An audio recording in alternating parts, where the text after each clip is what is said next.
Feel the hum beneath your feet, reality is listening. What if the numbers you see are whispers from the universe? Imagine your thoughts as radio signals, tuning the life you live. What if science and spirit are two hands shaping the same clay?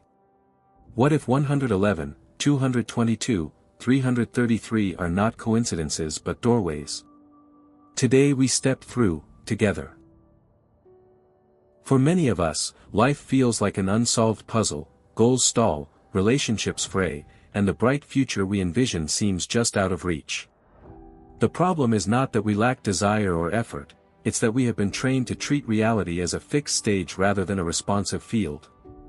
Modern culture reinforces a mechanical view, outcomes follow rigid cause-and-effect chains, and inner states are private, irrelevant to external results. Yet anyone who has ever felt a surge of synchronicity, a lucky break that came after a sustained intention, knows this mechanical story is incomplete. There is a persistent sense that our inner life and outer life are in conversation, but we lack an accessible map to navigate that conversation. Because we lack that map, we swing between two unhelpful extremes, a rigid materialism that denies subjective meaning, and a kind of mystical magical thinking that promises instant results without accountability. Think about the last time you chased a goal and failed despite your best plans. You reworked the list, added more discipline, and still something invisible resisted.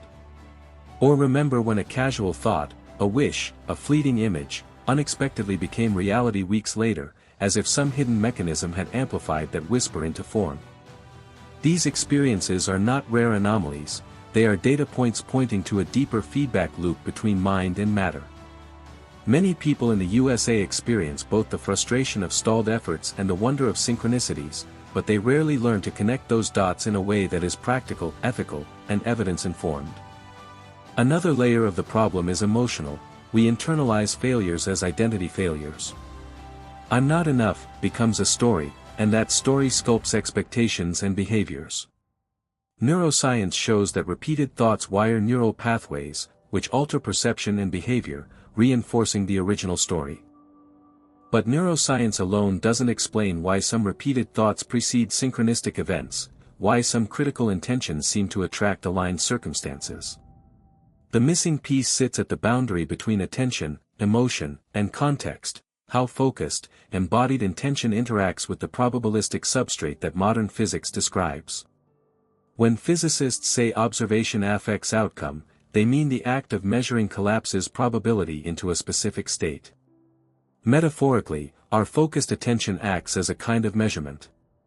But metaphor is not proof, and people want practices they can try today, methods that respect both the rigor of evidence and the tenderness of spirit. They want to stop swinging between rigid materialism and fuzzy mysticism. They want language and exercises that grant agency without promising instant miracles. Above all, they want a responsible way to talk about things like angel numbers, repeated sequences like 111, 222, 333, without descending into superstition or cynical dismissal. Finally, the cultural problem: spiritual teachings often land packaged in exotic terms, which makes them feel foreign or inaccessible. Meanwhile, quantum language is often co-opted to legitimize any claim that sounds scientific. This creates confusion and mistrust.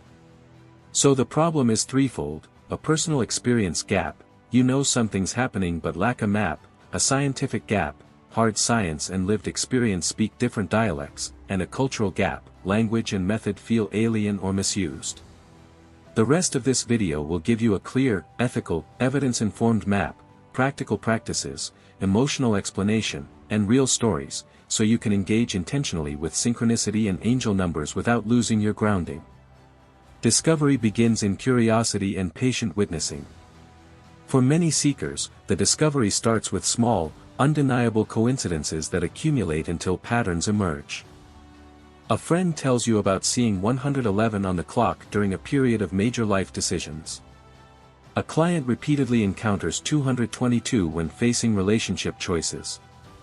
At first these are curious anecdotes, then they become a consistent language that seems to respond to inner states. The initial discovery is often humble. People notice repetition and ask, "Is this meaningful?" The answer, based on patterns and tests, turned out to be more interesting than either blind faith or dismissal.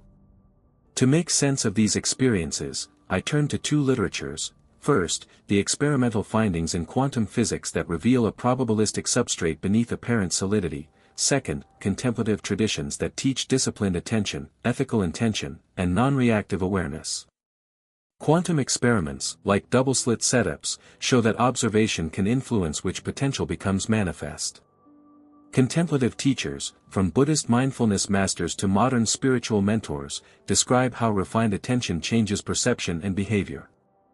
When we stitch these perspectives together, a coherent hypothesis emerges. Focused intention, especially when embodied and ethically attuned, biases probabilities in favor of particular outcomes, not by magic, but through attention-driven changes in neural, behavioral, and social patterns that ripple outward. I began to test this hypothesis with simple, replicable exercises. One experiment asked participants to choose modest intentions, for example, a call from an old friend within a week, and to note any corresponding signs, timing, or number patterns. Participants engaged in a short daily practice, a minute of focused breath, a clear statement of intention, and a gratitude anchor. Over weeks, many reported increased instances of synchrony, messages from old friends, unexpected opportunities, and repeated number sequences that seemed to line up with their inner focus.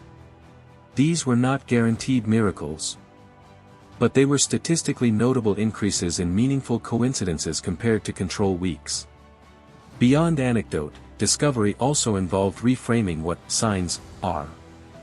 Angel numbers, repeated sequences like 111, 222, 333, became a symbolic language rather than magical commands.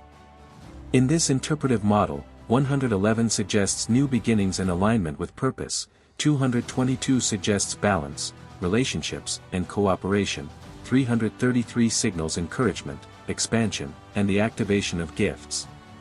These meanings are not decrees from the cosmos but helpful lenses that focus attention. When you see a pattern and use it as an interpretive key, you sharpen your memory and your ability to notice opportunities related to your intention. Equally important was the discovery that ethics and relational awareness matter. When intentions were focused purely on narrow personal gain, results tended to be hollow or introduce unintended consequences. Conversely, when intentions included well-being for others, outcomes often had greater depth and sustainability. This suggested that the field we are interacting with is not neutral but relational. Our intentions ripple into contexts that include other people and systems. Discovery taught us that practical, replicable practices that honor clarity, compassion, and disciplined attention produce results that feel wholesome and durable. Over time, that empirical, humble approach allowed people to cultivate trust in their own inner guidance while staying accountable to the world around them. Now we move from discovery to method, a step-by-step approach that blends quantum awareness and spiritual practice into a daily discipline.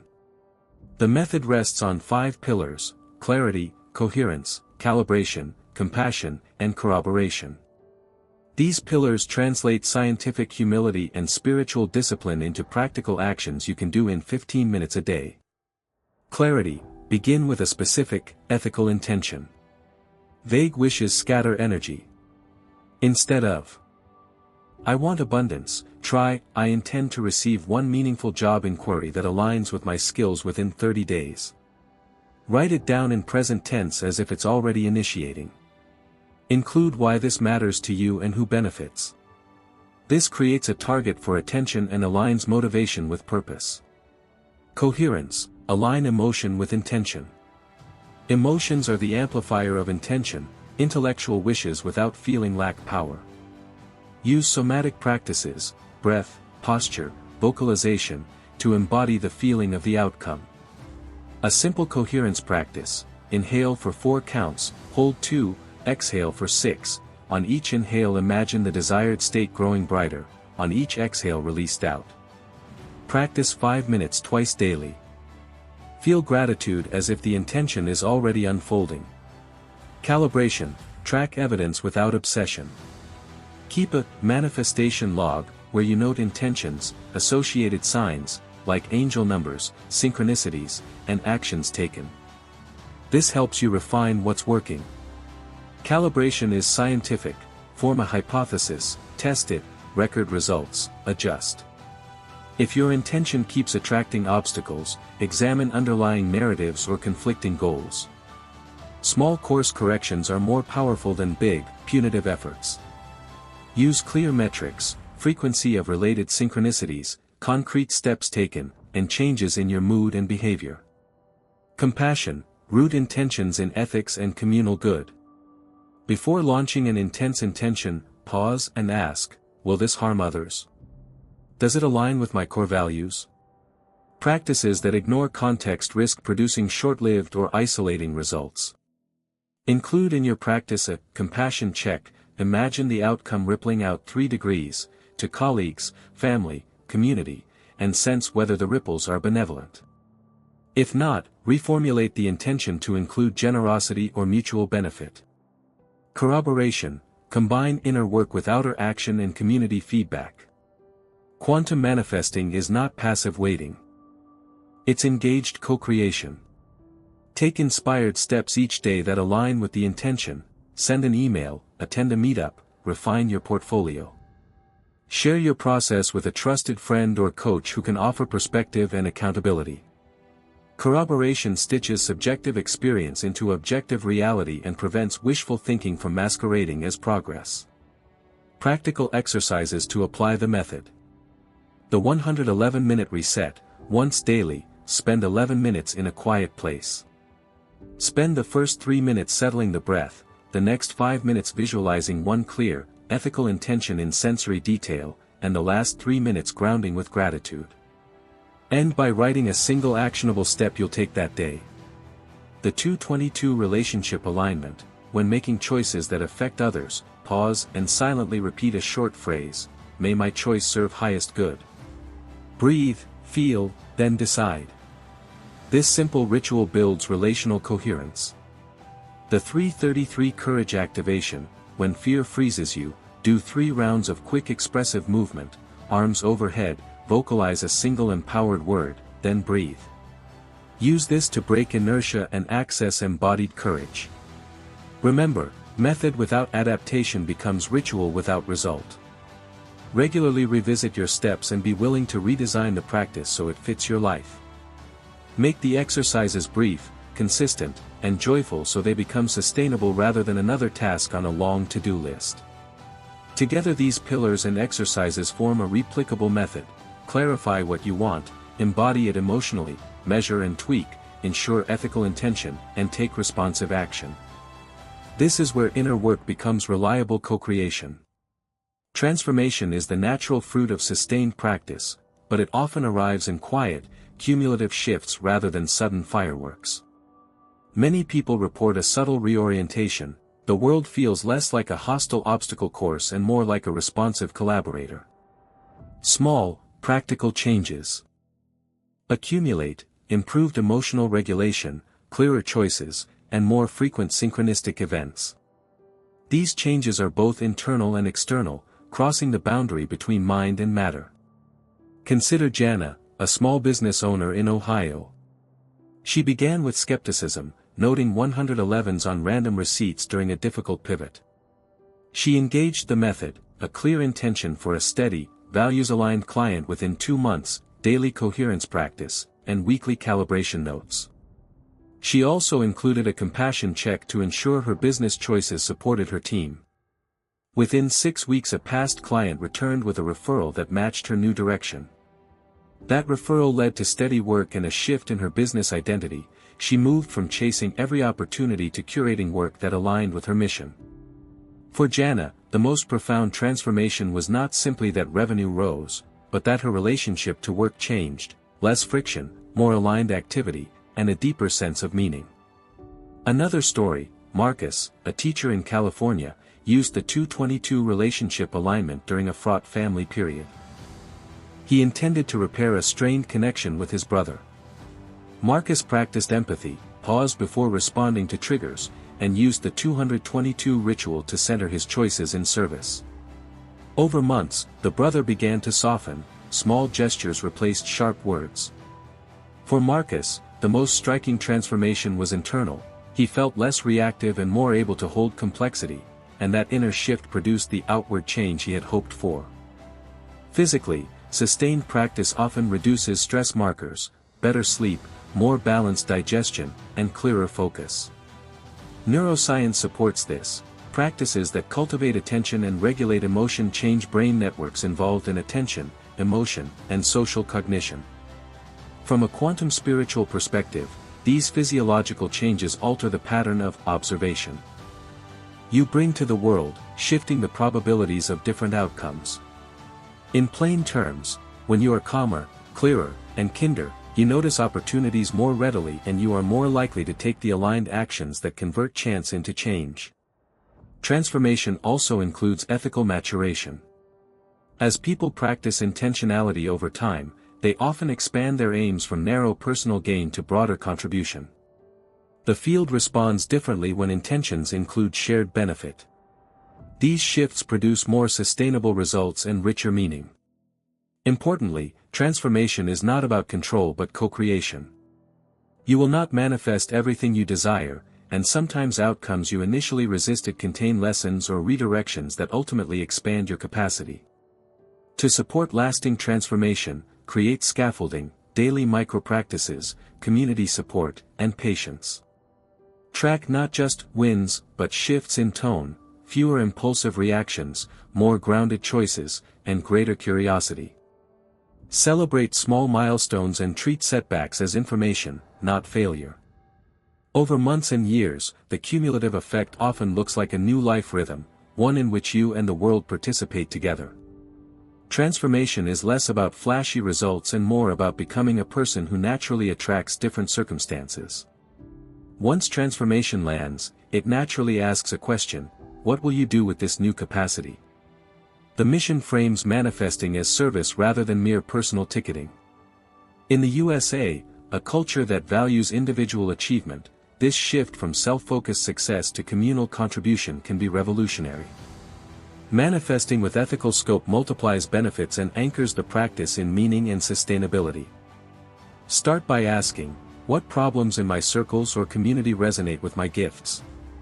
Your mission can be small and local, mentoring a team, creating a sustainable practice at work. Starting a community garden, or larger and creative, launching a nonprofit, writing a book that heals, or building systems that reduce suffering. Use your manifested clarity to identify one tangible project that amplifies well-being around you. Frame it with the same method: clear intention, emotional coherence, ethical calibration, and corroborated action. This converts private wins into public good. Practical steps to scale your personal practice into a mission. Choose a focus project. Pick one concrete initiative you can realistically support for 3 months. Map impact. Write 3 ways your project benefits others and 1 way to measure that impact. Mobilize resources, list skills, time, and people you can call on, then take 1 outreach action this week. Share the story. Vulnerability begets connection. Share your process publicly or within a small group. Use your narrative to invite participation and accountability. Stories of mission-driven manifesting are inspiring.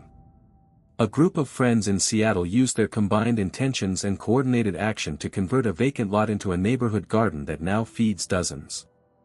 They used number seeing as an organizing signal, mutual reminders that kept them aligned through setbacks. Their project improved local food access and became a hub for workshops and intergenerational connection. Another example, a teacher who applied her manifested clarity to redesign her curriculum brought more curiosity and kindness into the classroom. Test scores rose, but more importantly, students reported feeling seen and motivated. Mission also requires humility. Systems are complex, intentions ripple in unpredictable ways. Create feedback loops, solicit input from those affected, adjust based on needs, and be willing to redistribute credit and power. Ethical manifesting avoids top-down imposition and instead cultivates co-creation. When done well, mission work magnifies personal transformation into structural change, small acts accumulating into cultural shifts toward more compassionate, aware communities. As you scale your mission, consider creating structures for others to participate, volunteer shifts, shared resources, and rotating leadership can sustain impact. Commit to learning from those you serve and to measuring outcomes with humility and rigor. Document your experiments honestly, celebrate evidence, and admit uncertainty where it exists. This honest posture builds trust and invites others to explore responsibly. Keep observing and gently refine your practice. Keep observing and gently refine. Subscribe, practice, and join us. So now you know, 111, 222, 333 are not just random numbers. They're your quantum reminders that you're in dialogue with the universe itself. If this message lit something inside you, don't just scroll away, anchor this moment. Hit like if you've ever seen repeating numbers and felt the pull. Drop your own angel number story in the comments, let's decode them together. And if you're ready to master this quantum spiritual connection, subscribe right now, because the next video dives even deeper into how to use these signs to manifest real, physical change in your life. Remember, reality isn't happening to you. It's responding through you. Your next sign is already waiting. Are you ready to see it?